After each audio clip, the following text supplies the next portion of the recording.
Japan के इलाके तोहोको में एक छोटी सी पहाड़ी है जिसे मकामी लोग सोसोवरी नो ओका कहते हैं, मतलब सरगोशियों की पहाड़ी।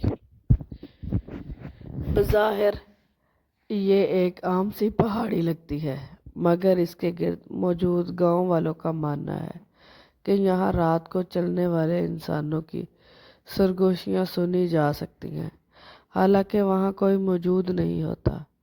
कहानी 1998 की है, जब एक जापानी यूनिवर्सिटी की रिसर्च टीम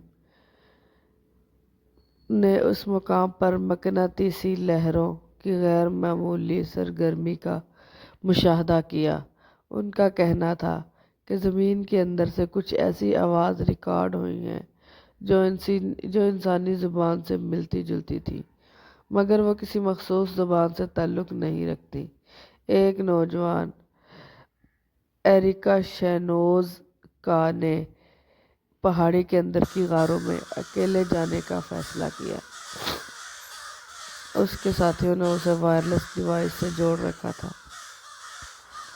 वो अंदर गई और फिर अचानक उसने हंसी के अजीब और गैर फितरी आवाज़ें सुनाई देने लगीं, जैसे कोई और उसकी जिस्म पर कब्जा कर चुका हो। वायरलेस कनेक्शन मुनक़ते हो गया।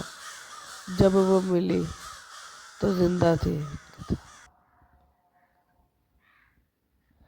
मगर वो किसी और ज़बान में बोल रही थी जो कोई समझ ना सका। उसकी आंखें साकत और खौफ से जमी हुई थी। कुछ दिन बाद उसने खुदकुशी कर ली। मकामी लोग कहते हैं कि ये पहाड़ी कदीम वक्तों में एक पुराने फ़िरके का मकाम थी, जहाँ लोग मखसूस रसूमात के ज़रिए अंदर की आवाज़ों से बात करते थे। कई लोग जो इस जगह गए या तो गायब हो गए या नफसियाती मरीज़ बनकर लौटे। आज भी अगर कोई रात को वहाँ खड़ा हो तो ऐसे लगता है जैसे कोई पीछे सरगोशी कर रहा हो, मगर मुड़ने पर कुछ नहीं होता। क्या यह सिर्फ एक लोक कहानी है या वाकई ज़मीन के नीचे कोई छुपा राज है? ये फैसला आपका है। मगर जापान की हुकूमत ने 2003 में इसको पब्लिक ख़तरा करार देकर हमेशा के लिए बंद कर दिया। अगर स्टोरी इंटरेस्टिंग लगे तो चैनल को लाजमी सब्सक्राइब करें, लाइक करें, शेयर करें। बहुत मेहनत से स्टोरी बनती है,